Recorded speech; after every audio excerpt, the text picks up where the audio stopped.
नमस्कार, India daily live देख रहे हैं आप और आपके साथ मैं हूं सुरभि तिवारी और बुलेटिन की शुरुआत इस वक्त की बड़ी खबर के साथ करते हैं। तो 2 दिन के तेलंगाना और तमिलनाडु के दौरे पर प्रधानमंत्री नरेंद्र मोदी है।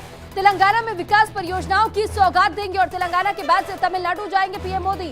तो चेन्नई में जनसभा को संबोधित करेंगे प्रधानमंत्री नरेंद्र मोदी। तो ऐसे में पूरा पश्चिम उत्तर दक्षिण किस तरीके से साधना है, ये तमाम तैयारियां जो हम आपको लगातार बता रहे कि कैसे बीजेपी चुनावी मैदान में तो उतर चुकी है और ऐसे में जब से शंखनाद हुआ है चुनाव को लेकर और तब से ही अपने पार्टी को पूरी तरीके से चारों क्षेत्र में यानी कि हर दिशाओं में भी जहां जहां बीजेपी अब तक नहीं भी अपनी सरकार कायम कर पाई है, तो ऐसे में अपनी सरकार वहां भी बनाने की होड़ में इस वक्त बीजेपी जुटी हुई है और लगातार धरातल पर काम कर रही है। कई रैलियों का आयोजन भी किया जा रहा है और 2 दिनों का तेलंगाना और तमिलनाडु का दौरा प्रधानमंत्री नरेंद्र मोदी का ये हो रहा है और ऐसे में कई बड़े विकास परियोजनाओं की सौगात भी देंगे प्रधानमंत्री नरेंद्र मोदी। तो 24 का जो महासंग्राम है उसके लिए एक्शन प्लान तैयार कर लिया गया है क्योंकि एक लक्ष्य तय किया गया है बीजेपी की तरफ से कि बीजेपी को 370 तो वही एनडीए को 400 प्लस पार करना है। इससे जुड़ी एक रिपोर्ट आपको दिखा देते हैं।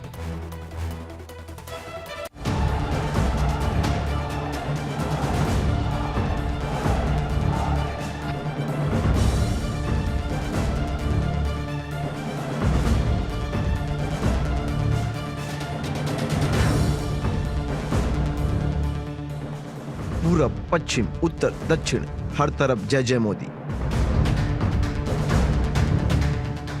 मोदी का मिशन साउथ, प्रचंड जीत में नहीं कोई डाउट। मोदी का एक्शन प्लान, 24 का महासंग्राम। खुलेगा दक्षिण द्वार, मोदी करेंगे 400 पार।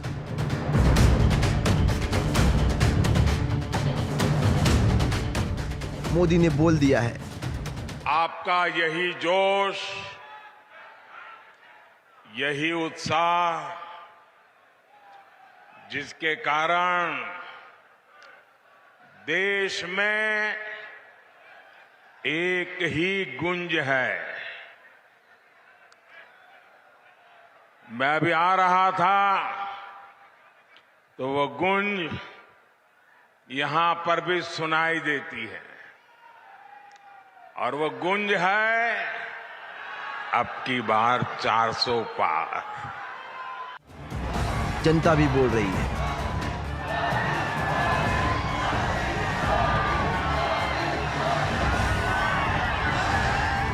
चौबीस के चुनाव बस दहलीज पार खड़े हैं। बीजेपी एक बार फिर मोदी सरकार के लक्ष्य को साकार करने में जुटी है। तो मोदी इतने एक्टिव हो गए हैं मानो विपक्ष को एक भी सीट जीतने नहीं देंगे। यही वजह है कि मोदी का अश्वमेघ रथ चारों दिशाओं में दौड़ रहा है। अभी महाराष्ट्र, बिहार समेत ममता के गढ़ में पीएम मोदी ने हुंकार भरी थी, तो अब मोदी उस दौर को खोलने की तैयारी में है जहां बीजेपी के लिए कई संभावनाएं छिपी हैं।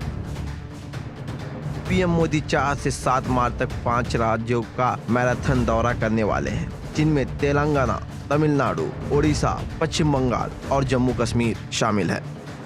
इस दौरे में पीएम मोदी का सबसे पहला पड़ाव दक्षिण भारत है, देश का वो हिस्सा जहां बीजेपी को अभी तक ज्यादा कुछ हासिल नहीं हुआ है, लेकिन मोदी है तो मुमकिन है और इस बार बीजेपी कुछ ऐसे ही करिश्मे की उम्मीद कर रही है। मिशन साउथ के लिए पीएम मोदी सबसे पहले तेलंगाना पहुंचेंगे। 4 मार्च को सुबह 10:30 बजे पीएम मोदी आदिलाबाद में कई विकास परियोजनाओं का उद्घाटन और शिलान्यास करेंगे। इसके बाद पीएम मोदी 11:15 पर जनसभा को संबोधित करेंगे। तेलंगाना के बाद प्रधानमंत्री तमिलनाडु पहुंचेंगे। यहां कल पक्कम में वो एक कार्यक्रम में हिस्सा लेंगे। इसके बाद ही शाम करीब 5 बजे मोदी चेन्नई में भी एक जनसभा को संबोधित करेंगे।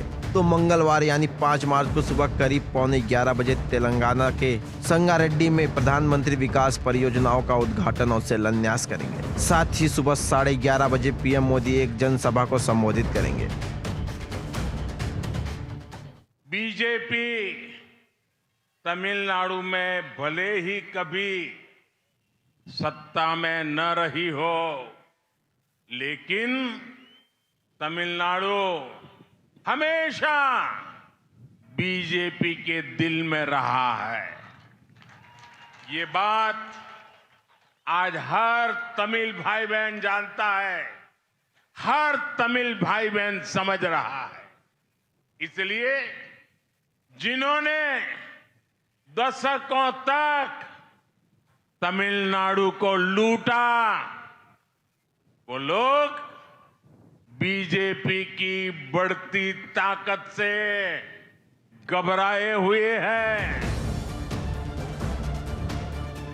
400 प्लस के आंकड़े के लिए दक्षिण द्वार को जीतना मोदी के लिए जरूरी हो जाता है, तो बीजेपी के लिए सबसे बड़ी संभावना तेलंगाना और कर्नाटका में दिखाई देती है। तो तेलंगाना में कैसे बीजेपी का धीरे धीरे ग्राफ बढ़ा है, इसे भी जान लीजिए।